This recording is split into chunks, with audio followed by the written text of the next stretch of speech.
And we are live. Welcome, ladies and gentlemen, to another episode of Dion's Daily Dose. Today is Saturday, June 27th, and it is a special day. Uh, yes, I know.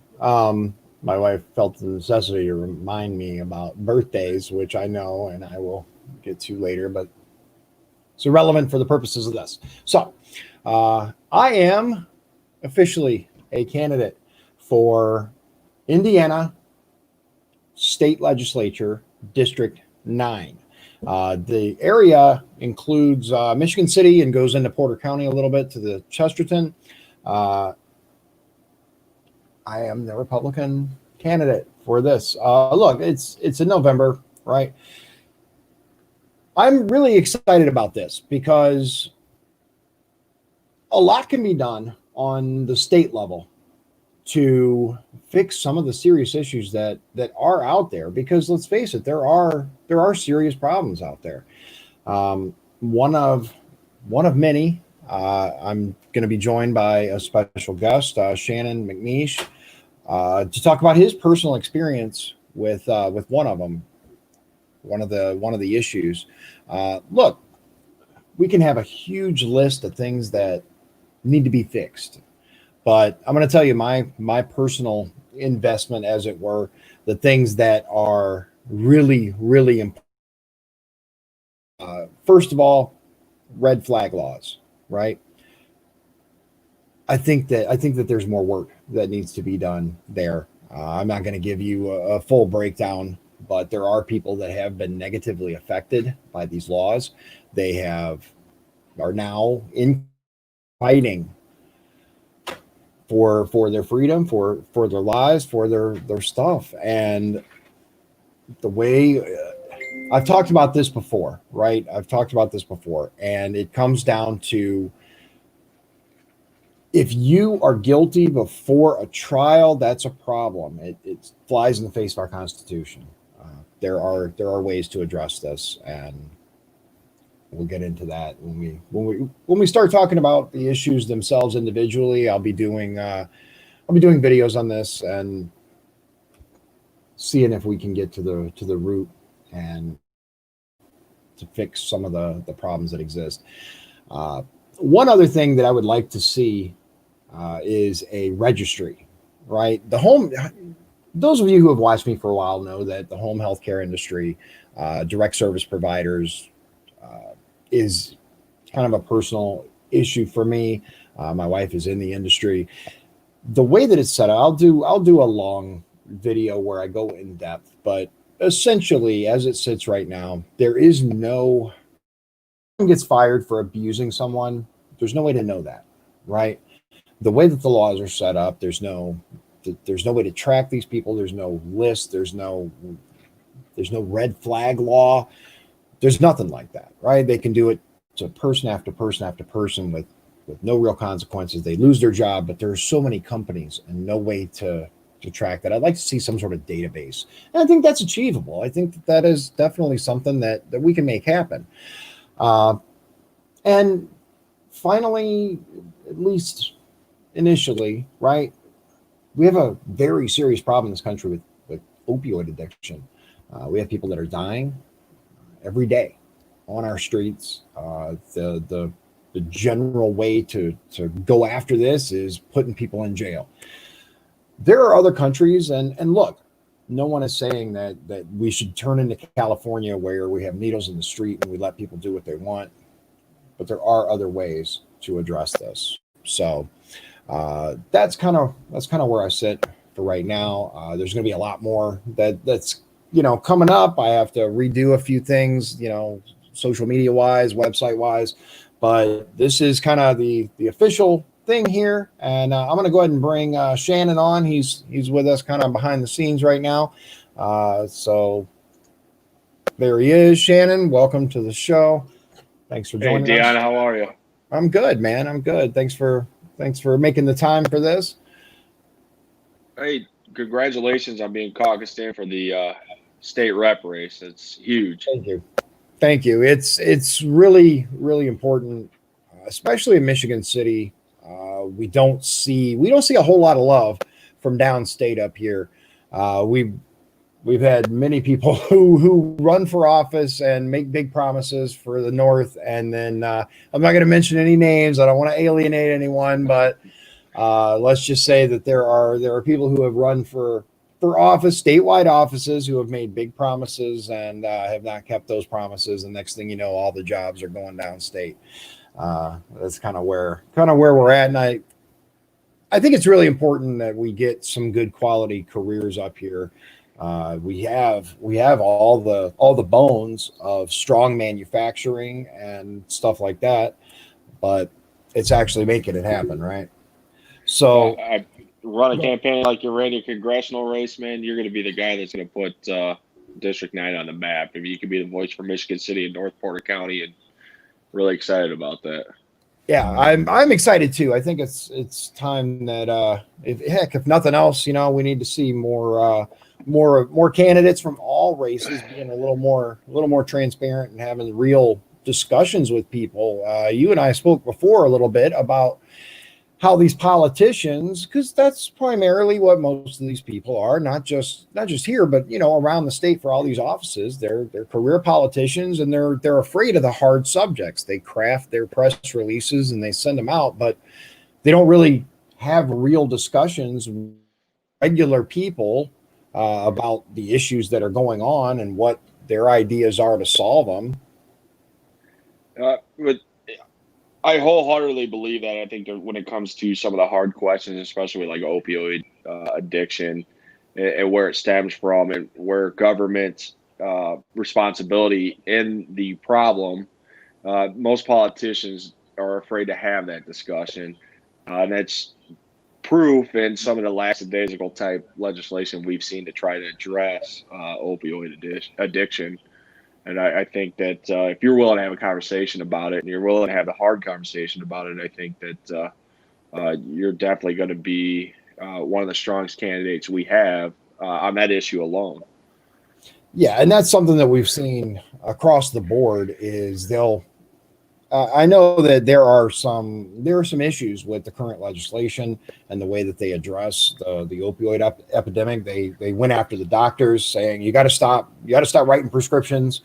And look, you have a personal story about how it affected your life, and I've had interactions with it myself. I've mentioned before that I have someone in my family that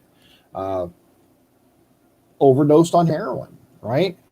And how can we legislate that? How can we fix that? The state legislators, the ones that go down there and craft the laws, many of them have no understanding of where the source is, what it comes from. And we've seen doctors for years that prescribed opioids without addressing the underlying conditions that cause this, and then all of a sudden cut people off. And what are they supposed to do? Because pain is a very, very powerful motivator, just like fear we see right now. Yeah, I'll tell you about my personal story here, and it took me a long time to accept this. I never really used to talk about it until it's too late. So January 31st this year, my sister Melanie had passed away, and she was 32 years old. The number one underlying cause of her death was opioid addiction. It's where it started, and it's unfortunately the end of the story. What we dealt with very early on when Melanie first got addicted to opioids, prescription or otherwise, what had happened is when there's an underlying cause or an underlying condition, and we're talking about 10, 15 years ago, and the doctors or lack of legislation, I guess you could say, on the government's part, allowed doctors to prescribe opioids as a treatment instead of treating the underlying cause or condition.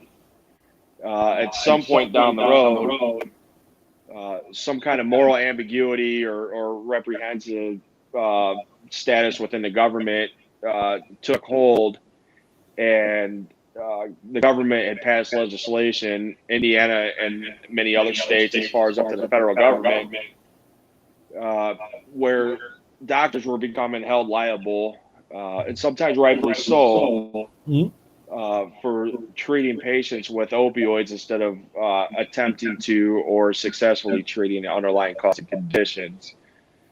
So what happened with my sister's story is once the prescription medication is no longer available, because the government is now effectively making it illegal for a doctor to prescribe it, or the inability for a person like her to get that type of medication, you turn to the street. Yeah. When you turn to the street on an opioid, you usually turn into a heroin. The problem with the heroin, excuse me, because it took me a long time to admit this was even a problem. The problem with the heroin is it being an illegal narcotic. Like my sister, you end up in the legal system when you're caught with that type of drug, and she ended up in a constant spin cycle of the justice system. One of the issues that I didn't understand until it was too late was why did we not have a step between addiction and society saying, we're going to put these people away? When she was first arrested and incarcerated over addiction, it started out that simple. It was addiction. As the government got more and more strict on the ability to these doctors to prescribe these types of medication, naturally she ended up in the constant recidivism, and it turned into more than just a petty addiction. It turned into theft or whatever it was to support the addiction. And again, it stems down to underlying treatment, the ability to do an underlying treatment for a patient, versus medicating. I'm sorry, Deanna. One of the things that bothers me the most is not to give a free pass to the doctors and say, we're just going to medicate these people, and that was okay. And it was absolutely not. The problem that I have with the situation was the government at some point had a problem with what they were allowing to carry on. Their answer to that problem was not to have heartfelt or statistical analysis of what the actual situation was. The answer was to threaten, in a sense, medical professionals and say, you cannot prescribe this medication or your medical license and livelihood is now on the line. Now, I understand some doctors, that's probably where we need to go. But what that has done, and not just for Melanie, what that has done is created a much larger problem now with those who are affected with underlying issues that were to be treated with an opioid type prescription, who now can no longer be treated by a doctor. At that point, they have to turn to a illegal source for that. And what I saw was Melanie end up in a years long, and I want to stress years long, spin cycle within the criminal justice system. And I think as a society, we failed her, and I'm sure many, many others like her, by not attempting to try to help that condition, but to continue to lock her up in the legal system. Yeah, we've seen this on many, many levels all throughout the criminal justice system, and I think a lot of people, more people than most people think, have some connection. They know someone, a family member, a friend, family of a friend, and we see all across all across the country, the opioid epidemic has spread like wildfire, and it has affected communities, big and small, rich and poor. It crosses the racial divide. It crosses the that imaginary line between lower, middle, and upper class. There's no one that's immune to it, but we don't seem to have an effective means of addressing it. Locking people up, throwing away the key, then they get out, and what has really been solved? I mean, we've you and I both have worked at a prison, and we've seen the people that it's the same people, coming in, they get out, they come back, they get out, they come back. What is really changing in their lives? Nothing.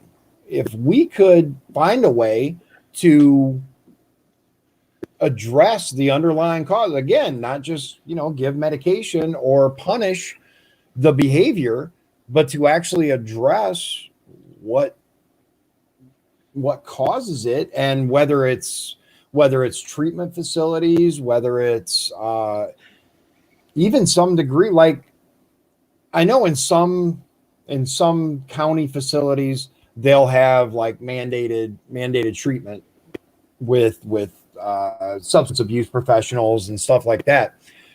But it's still a correctional environment. It's still a punishment. So I think that there's definitely a conversation to be had about how we can keep people from losing loved ones, can't break out of that cycle.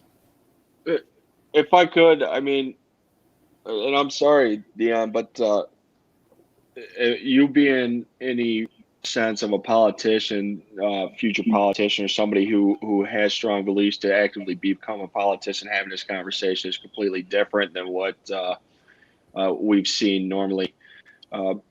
I've said it before. Most of the phone calls I took from my sister were usually asking for money, and I knew deep down where that money was going to go, or some kind of drama at this point. And again, this has only been a few months, but I'd take a phone call like that today.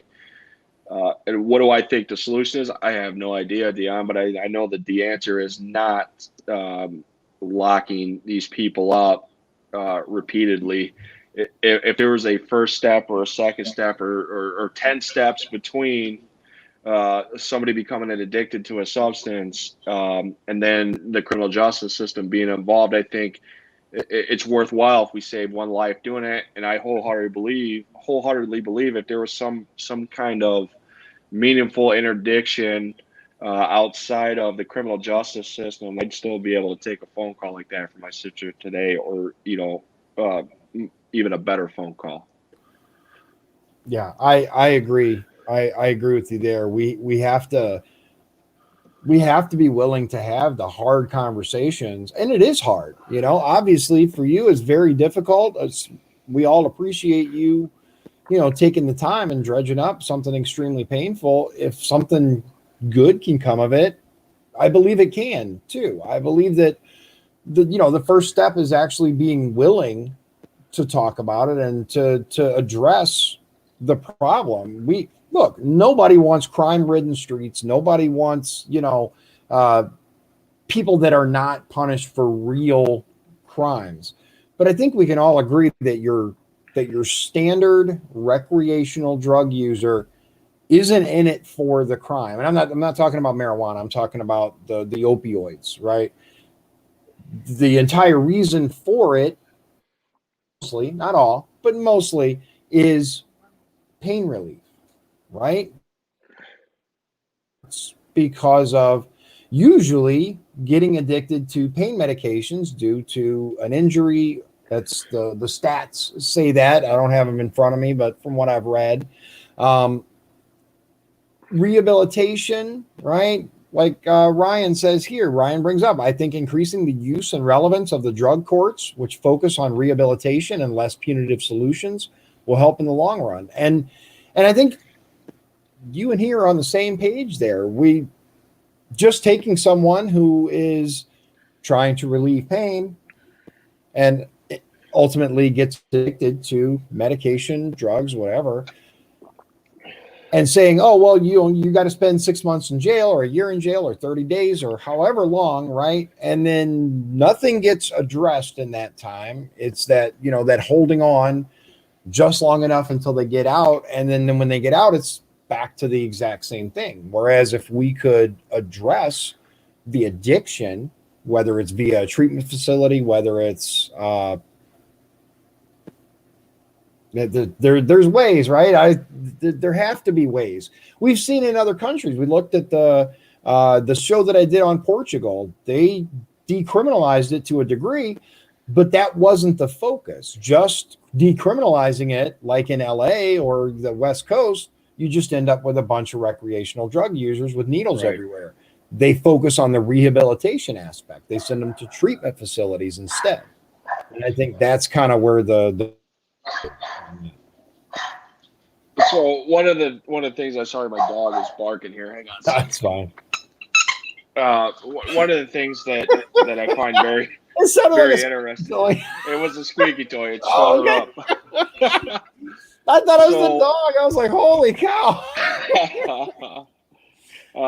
Anywho, one of the things I find very interesting and also troubling is some of these policies that they put out on the West Coast, and they're out there. You can read about them. Providing facilities for addiction to take place that's one, not only funded by a taxpayer, but two, it's not addressing the underlying condition here of the addiction. You're enabling on the West Coast alone, they're allowing the ability for these people to continue down a destructive path, but nobody seems to be having a heartfelt conversation about how to address it. And we're not talking about just physical pain. A lot of people turn to an addictive substance for mental pain, emotional pain, and so on. And I think society has kind of pandered that idea that, it's illegal. We don't want them on our streets, and we don't want to see it in everyday society. So the best place that we can put them is in a county jail or a state facility or so on. Yep. But again, I think one life saved is worth all the money in the world versus locking these people up and shunning them away. Mm-hmm. I can tell you firsthand, I know the end of the story every time. I learned the end of the story this year.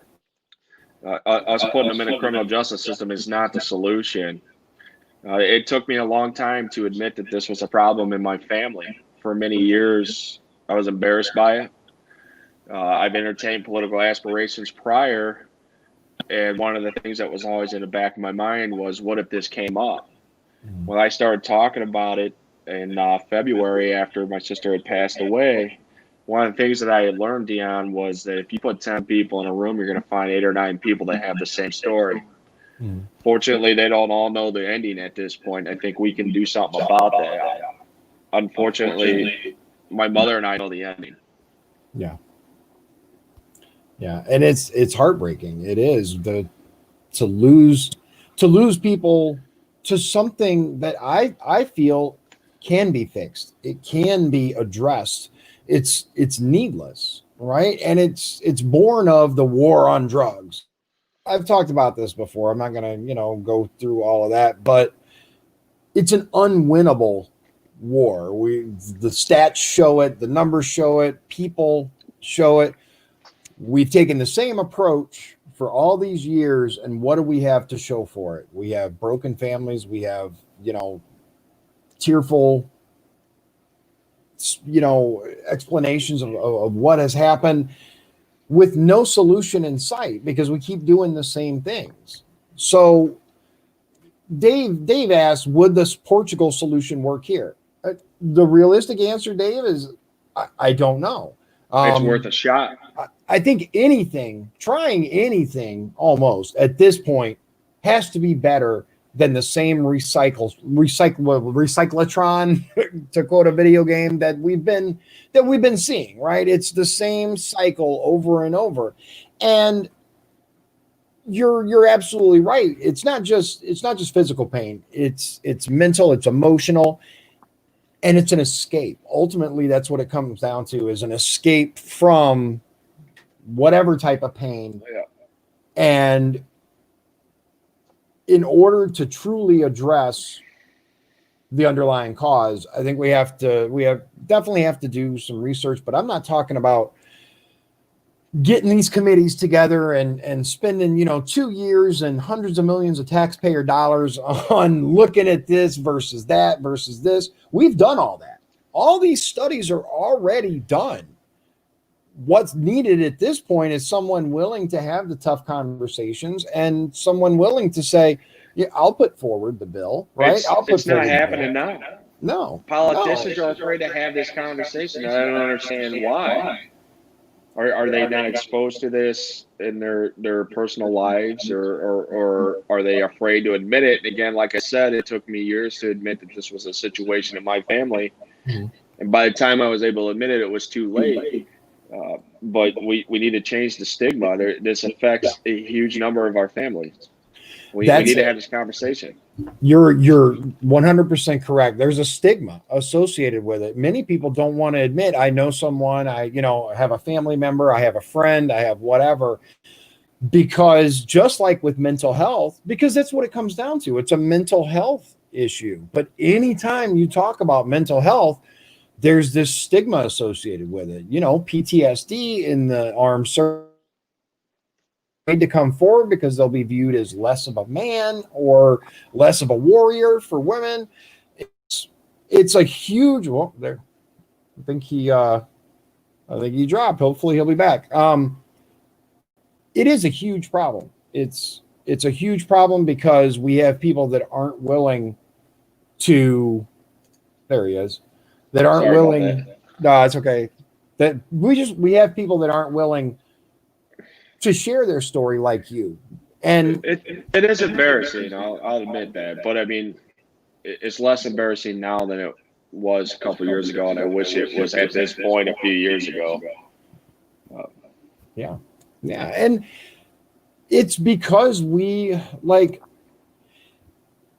and this is just my take, but one of the things that we've seen, especially with the advent of social media, right? Before social media, we kind of knew that everybody had problems. Everybody kind of dealt with the same stuff we did. But social media is such a snapshot of the best parts of people's lives that we kind of forget that these people have problems too. Yep. We see these, the not just the shots of the food, right? But the happy family events, I just redid my kitchen. I just bought this. I just got that. And that's what people share. People don't share the sad moments. They don't share the unhappy times. So there has to be a better solution than what we're applying now. Yeah, I mean, it's true. I mean, you'll see everybody show or their posts about their new Prada glasses, but they'll never show you the flat tire in the driveway. Right. And I think politically, we've enabled that. Society has enabled that. You're probably taking on a huge piece of the pie trying to change society when it comes to something like that. But hopefully after tonight, if somebody has a similar story, they're willing to talk about it as well. Because until we're willing to admit that this is an issue, it's never going to get corrected. And Dee and I wholeheartedly believe, as state representative from District 9, you could take this fight down to the state house. Mm-hmm. I think if you're willing to have this conversation with me tonight, you're willing to have this conversation down in Indianapolis. Oh, absolutely. Absolutely. And just like with most things, like you mentioned, you go into a room and once you begin the conversation, you discover that there are so many people that can relate to most things, but especially something like this. They think it, but not everyone, but a lot of people are afraid to have that conversation. They're afraid to sit down. Politicians, because how could it hurt me politically, right? Yeah. And I think people are kind of tired of that too. Stop worrying about how, your reelection and start worrying about fixing what's wrong now.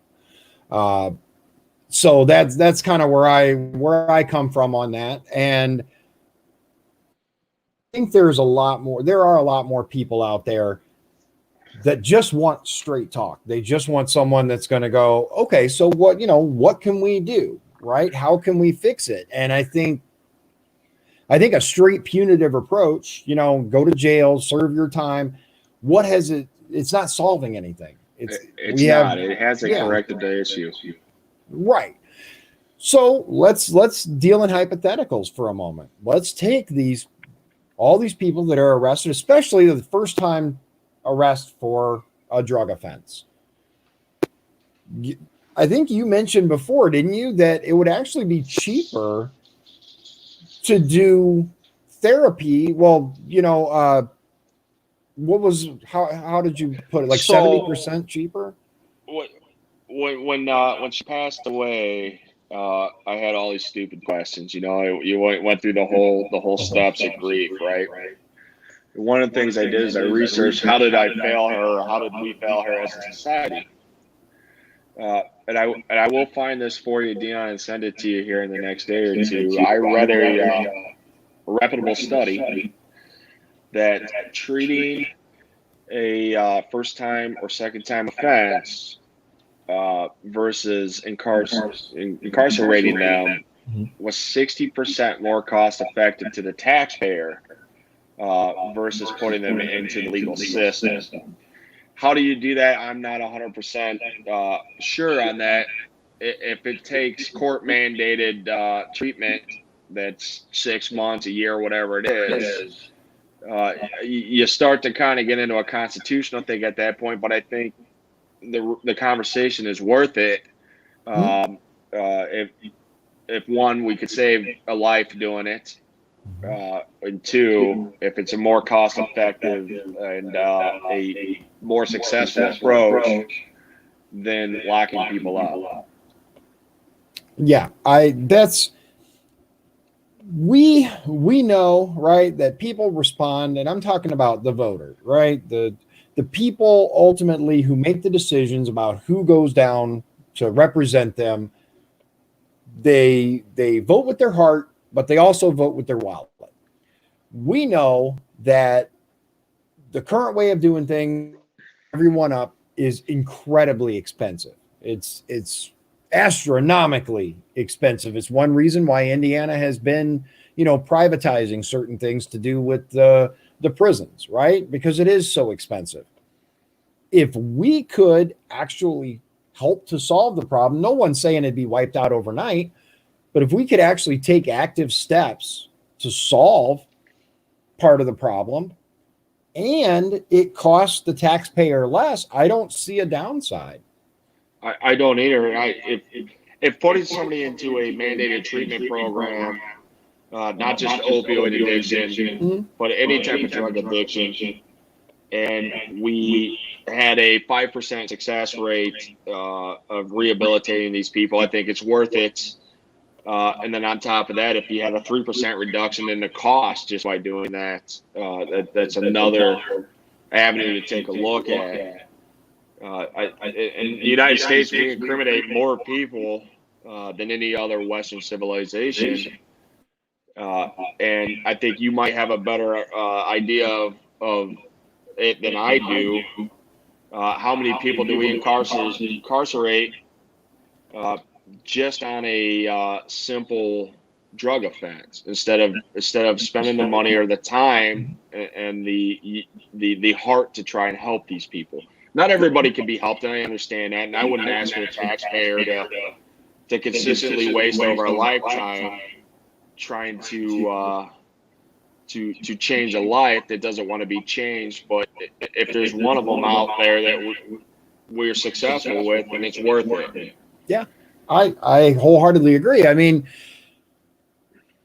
ultimately, the prison system, the correctional system, it isn't just for punitive measures, right? It's supposed to be for rehabilitation. It's supposed to teach people how to live.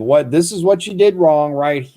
We understand that. Yeah, you're going to spend time, but during that time, the purpose of it is to get them to understand and learn how to live a law-abiding life. Yes.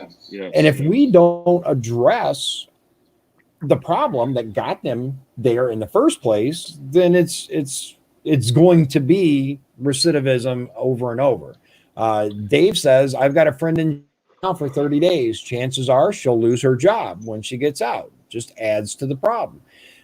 Absolutely. That's the other thing, right? Even these short-term sentences, and there's a whole other thing we can talk about when it comes to, the bail system and people who can't afford lawyers and all of that's a whole other subject. But let's assume they have all the best going for them. They sure serve a short sentence. Most jobs are not going to hold your position while you serve time in county. It just doesn't happen. That brings up an interesting question for you, Dion. So we're surrounded by states, and not to get too far off the topic here, but we're surrounded by states that have decriminalized marijuana. Some have legalized it. Yes. It's never really been a conservative idea to follow that. Right. But I will say probably the everyday reasonable conservative looks at, is it worth the money that we're spending to combat this versus being a simple citation or fighting a much larger problem. With that being said, I worked at Westville Prison 2008, 2009. And one of the things I always talk about when people ask me about criminal justice within the prison system, I said, it was incredible how many people that I met, without getting too far into their history, who were incarcerated for something like marijuana. I don't use this stuff. I don't condone the use of this stuff. But if the money we spend on combating something like that, if we were to refocus that on rehabilitation for drug addiction, you think we might have a little more success at that point? I do. Like our criminal justice system is a little outdated. Oh, absolutely. And there's definitely a conversation to be had about that as well, because look, we've got Lake County. Lake County admitted it isn't that we don't want to enforce the law, but there's such a huge influx of it coming from right next door. We're, especially here in Northwest Indiana, we're right between two legalized states, right? We got Michigan and Illinois. We've got the little strip right here. It's different in Indianapolis, right? They can talk all day in Indianapolis about, you have to make sure that you enforce the law and da da da da da. But when you have so many people that just drive a mile and a half across the border into Illinois, buy something, bring it back. I had a discussion with someone that was like, okay, it's all over the schools. Okay. It was all over the schools before Illinois legalized it, before Michigan legalized it. When I was 15 years old, I could have gotten it quite easily. I've heard that before, Deanna, and it always kind of makes me laugh. And again, I want to stress that I don't condone the use of stuff, but it's illegal in Indiana. Yeah, alcohol's all over the schools, and guess what? Right.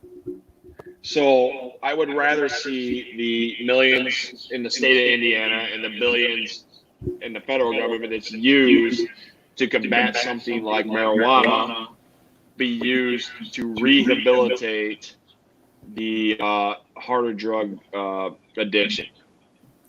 Absolutely. I agree with you. The war on drugs is really, and let's call it what it is. It's a war on the poor, because those who have the money to recreationally, I'm not talking about dealers, I'm talking about recreationally use whatever that drug is, and they get caught, people with money have the money for lawyers, and those charges go away. Yes.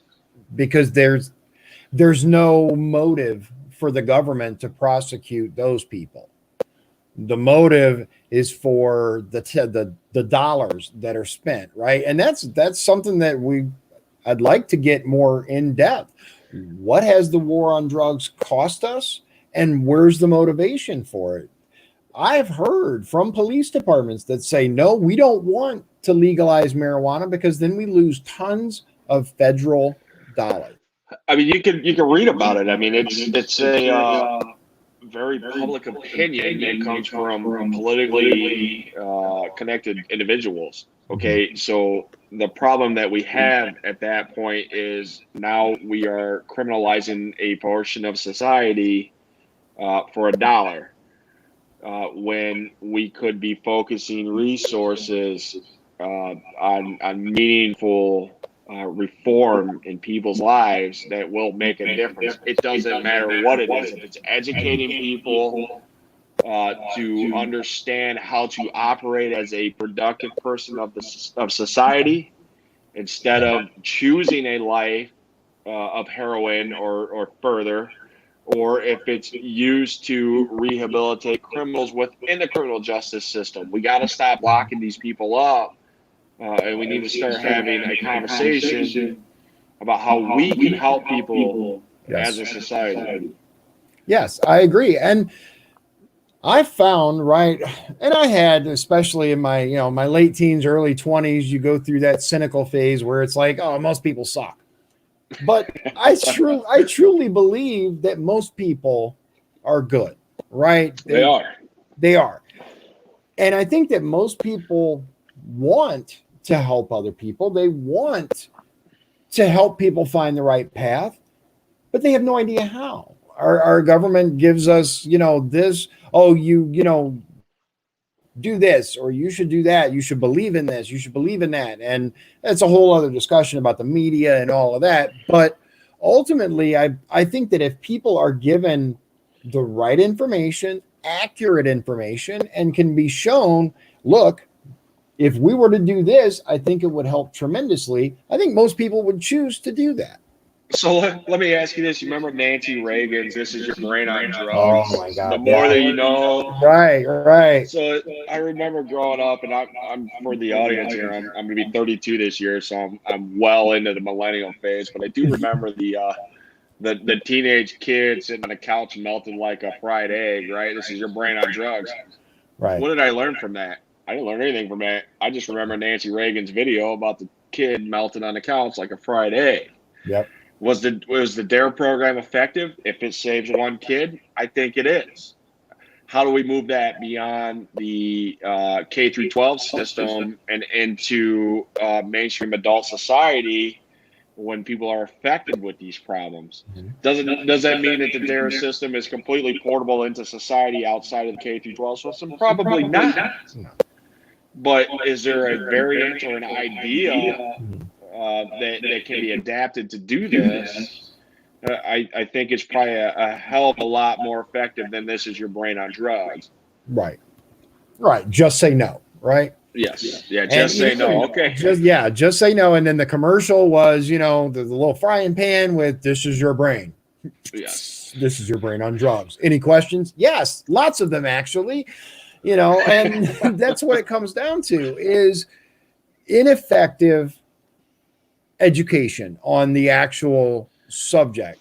And as such, we ended up with many kids, at least, from my perspective, that tried it because they have no idea what it was. And in some cases, it led to a lifetime of addiction. It led to a lifetime of, heartbreak.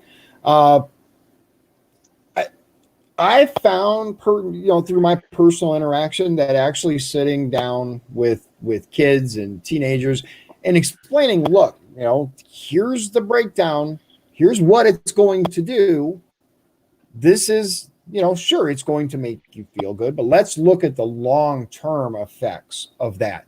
Let's look at what's going to happen. And for my teenager, right? He just turned 18, so he's legally an adult. He can go do what he wants technically. But me telling him, okay, your brain isn't done growing. right? By utilizing any of these substances, it's going to affect your brain, and it's going to have.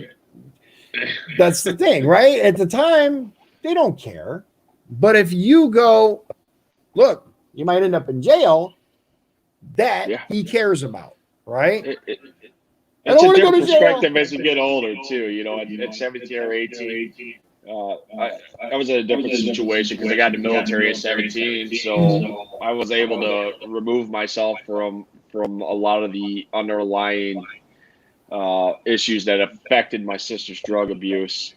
But at 17 or 18, if you said, "Hey, if you smoke this cigarette, you drink this beer, or you smoke this joint," you're not going to be as smart as you would think you'd want to be at 30. Now at 32, I'm like, that makes a lot of sense. Right. Right. But at the time, it doesn't matter. Which is why I think it's really critical that we involve younger people, not just in this particular problem, but all problems. We can think we know how to talk to the youth all day long, but we don't. We do not. It's a they didn't know how to other talk to society. us as a youth, Right, exactly. They couldn't tell us how it was when we were kids. I mean, the Republican Party's been real bad about that. Well, as long as I've been involved, being able to reach out to the youth, and I think we got to get rid of the old school mentality there. Yeah, and we got to make a change on that. Well, most of the people that I've talked to that are, involved with the party, at least, fairly locally, are kind of anathema to social media and other things that many of the youth know very, very well. I gotta get my son to help me with Facebook sometimes. I'm like, how do you? I know there's a way. Come on. That's how they communicate, Snapchat, Facebook, Instagram, there's, and more are created every day and come into play every day. But just like us not completely understanding social media, oftentimes we also don't understand what matters to these people that are the next generation of voters, like my Ryan, right, oldest son, he's very conservative. Because it's that pushback against, you're not going to tell me what to do. You're not going to tell me whether I have to wear a mask or not, or, any of those things. And which is awesome, by the way. Yeah. Welcome to the conservative party. Right. But there are many of his friends that share that because they saw their parents during, the economic crash and saw those people struggling. And there are ways, I guess it comes down to, we share values, but we're not communicating that properly. I think we share a value system with the youth, but we don't understand the bridge between. Right. And a lot of times they look at, like my generation as a conservative, being 32, as having a closer relationship to someone like your son's age. I'm going to tell you right now, I have no idea. I don't think you had an idea when I was your son's age, to be honest with you. But when I hear some of the old school conservatives say, let's reach out to the young Republican or reach out to the young generation, I always look at them with the same question. How do we do that? You couldn't do it for my generation. Yep. And if you continue to think the way you're thinking now, we're not going to do it for this generation. Right. So having a politician who's willing to reach out and have a conversation and moreover listen, I think you can do a lot of good with this issue. I mean, the other side of the table tends to run the gauntlet here with the school systems. I think you'll find most people agree on the conservative side that the school systems, I don't want to say indoctrinate, but they tend to teach a very liberal value. Yeah. And it's at our point at the 18, 19-year-old level to try to show our side. Why are we missing so much time prior to that. Right. And how do we fix that? And I don't know. Right. I'm with you. And that's why I feel it's absolutely critical for us to get some more young people involved. Not just, in many cases I see it as like, a token attempt, right? Oh, here's our token young person. That's not what I want to see, and it's not what I want to do. One of the things that Orion and his friends, when I've talked to them, feel when it comes to the politics in general is, yeah, people will ask us our opinion, but they don't really care. You can tell on their face that their eyes kind of glaze over, they hear us, and then they move on. I want to talk to people and show them that there are us who do care. I know you're one of them. I'm one of them.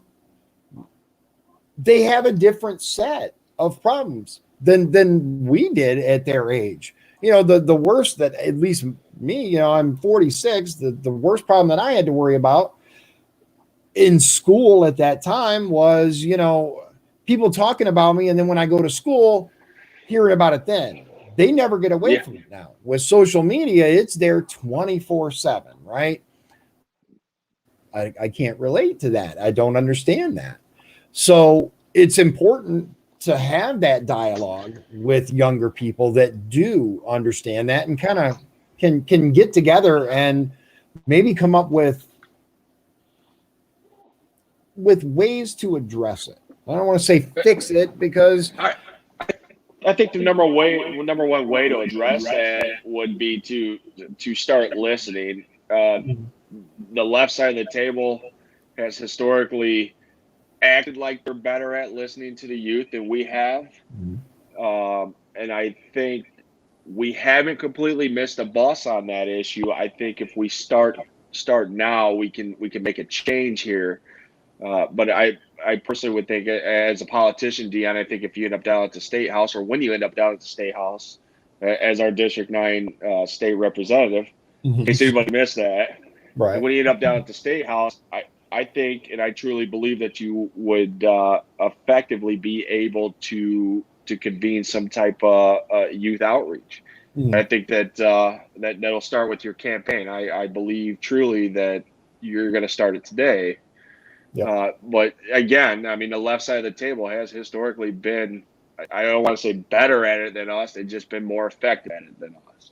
Right. Churchill said it best, Dion. He said, if you're not a liberal in your 20s, you don't have a heart.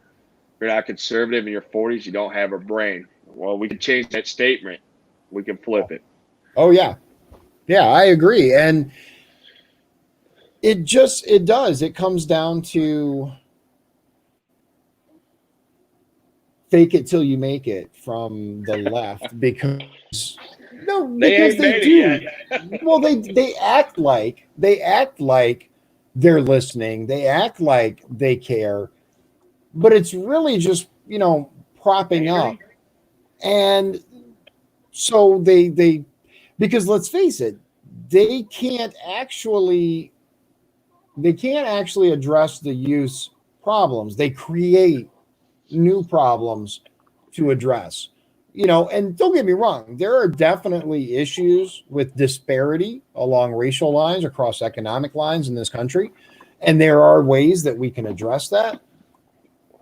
But the level of it has been greatly exaggerated by those on. So if I could point out just a couple things that I've noticed in our conversation tonight.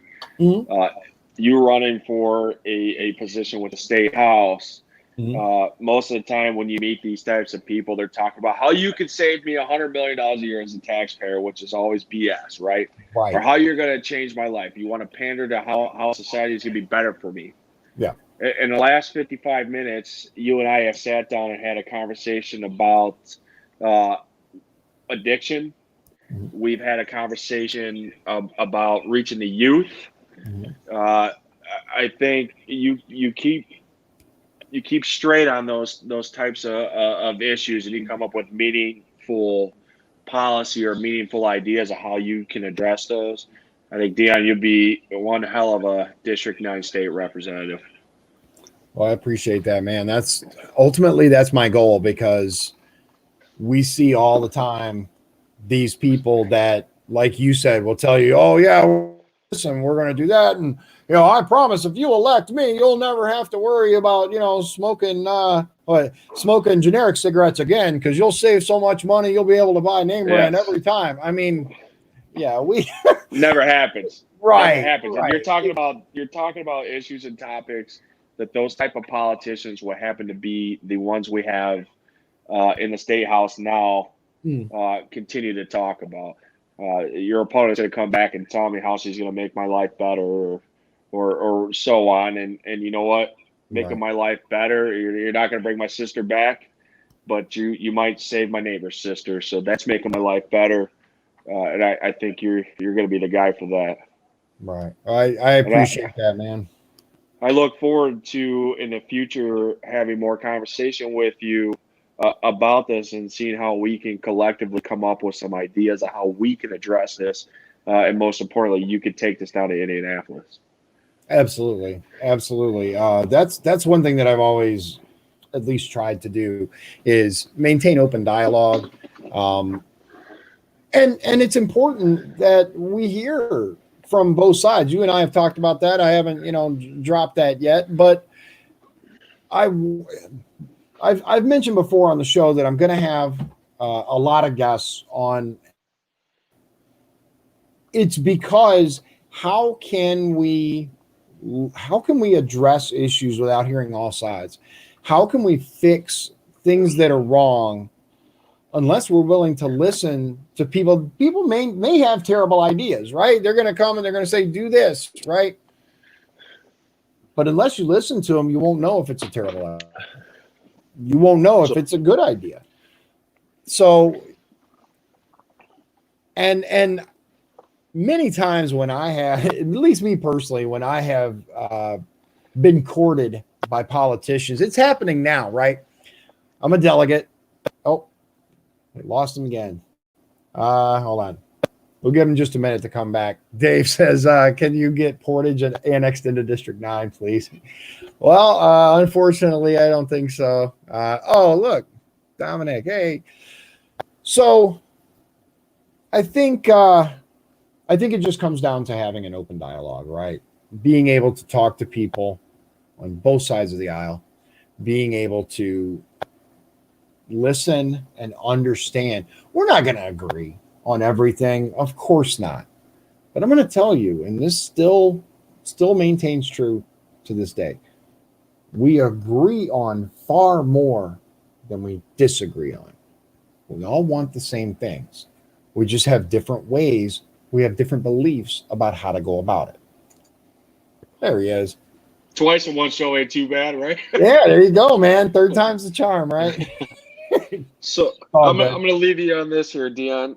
Congratulations on being caucused in successfully to District 9 to run as our state representative. I'm willing to help you as much as I can. I think there is a lot to be said about your delegates in your area and your committeemen in your area and committee women who had the confidence to nominate you as their representative. And I think if we can continue to have meaningful conversation like this, I think you're going to be the one that affects change, not only in District 9, within a region in the state of Indiana. And I want to congratulate you on that. Thank you. I appreciate it. The hard work starts now. And we'll do everything we can, obviously, to make sure we get to the state house. But here's the way I look at it, man. Yes, I want to win. I plan to win. But if in the meantime I can open up some dialogue, I can change some minds and, open some eyes and get people talking, then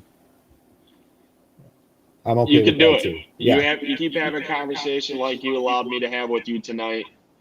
I think you could do it. You're the first person I've been able to tell this story to that seems to have a meaningful, open mind about it. So I think you're the guy. We're going to do this. All right. I appreciate it, man. Thank you again for taking time out of your night to hang out with us. And most importantly, thank you for telling your story. I know it's hard. I know thanks for having me on to tell the story, and thanks for allowing me to take up some of your time here. So maybe when you're ready to talk about some different issues, I can come back on with you. Absolutely. So there's a lot to cover. I think we're going to have a lot more meaningful dialogue for everybody to check out too. And again, thank you, man. I appreciate it. Best of luck. Take care. So that's it in a nutshell, right? District 9, going downstate, right? I got some cool pictures, by the way, when I went down to do my paperwork. So there's a story there. I'm going to make it real short.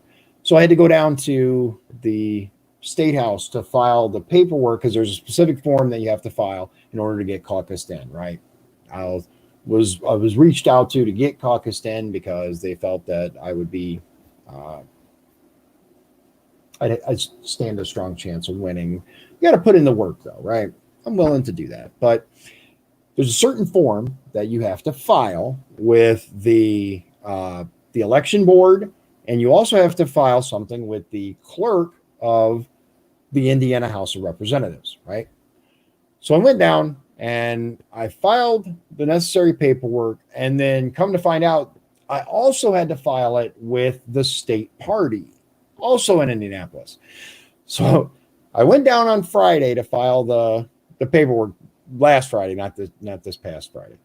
I went down to file the paperwork, filed it with the election board and the clerk of the house. Came back.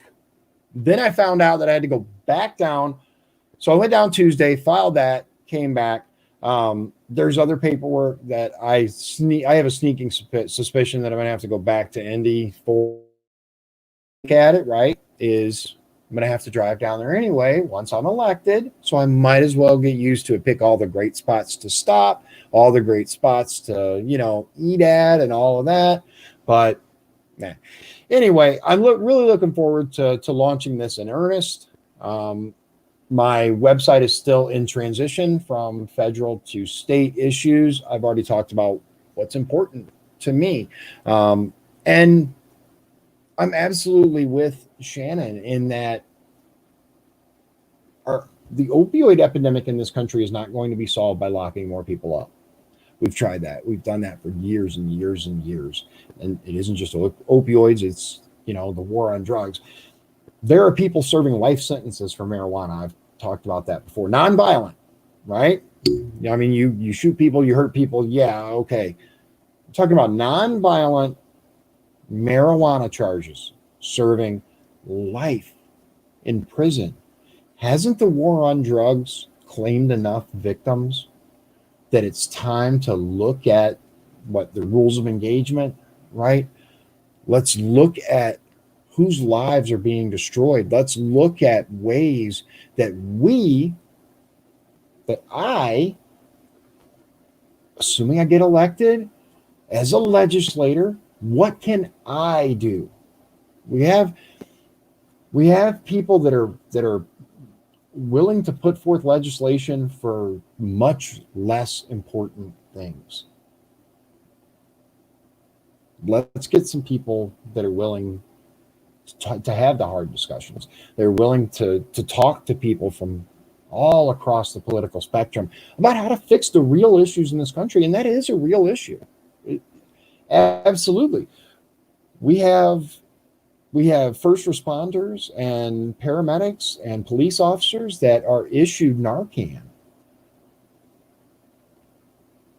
And I've heard people, why are we spending taxpayer money on that? Right? These things save lives. They save lives. And as a conservative, right, I am a fiscal conservative. Well, are my tax dollars being used on that?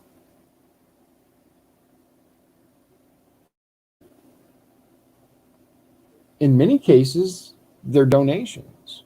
And we can dive into that. But ultimately, It's a life, right? So then it's like, well, how many times should people be brought back? If we're willing to have that conversation, then shouldn't we be willing to have the conversation that says, well, how can we stop this in the first place? How can we make sure that it isn't a revolving door, that these people aren't getting, Narcan the same people over and over? Because instead of sending them to county jail, instead of sending them to prison, how about if we get treatment for the underlying problem, the addiction? And usually they go hand in hand with other things, but I'll leave you with that for tonight. This is something that isn't going to be solved with one or even a few videos. It's gonna require looking at a lot of data, talking to a lot of people, and it's a conversation that I won't shy away from. I will tell you that I am always willing to have a conversation about things. I'm always willing to hear from both sides. And for those of you that live in District 9, I hope that I can count on your vote in November. If you have any questions about my stance on anything and what my plans are to address the real problems here, don't hesitate to contact me. Any of the people that I've worked with and talked to in the past will tell you that I'm more than happy to have a real, honest discussion with you. So expect a lot of updates, expect a lot of changes on the social media. I'm going to be changing the names around and whatnot. Got to pull the Dion for Congress off the back of my truck, man. I've been holding out on that just because, now the website's still there, right? The DionBergeron.com, that's still there. It's going to be the same website. But, obviously it says Dion for Congress. And I'm going to have to pull that off. I got to get other vinyl first, though. I've been holding out on that just because I think it looks cool. And, it's a big deal. So thank you, everyone, for spending your Saturday evening with me. And for those of you just watching after the fact, I hope I can count on your support. I'm really excited about this. I think there's some real potential to make really positive changes, maybe perhaps even more so than in Washington, D.C. A lot more local. Right? So we'll get into more of those. There's a lot to cover. But until then, God bless you and God bless the USA.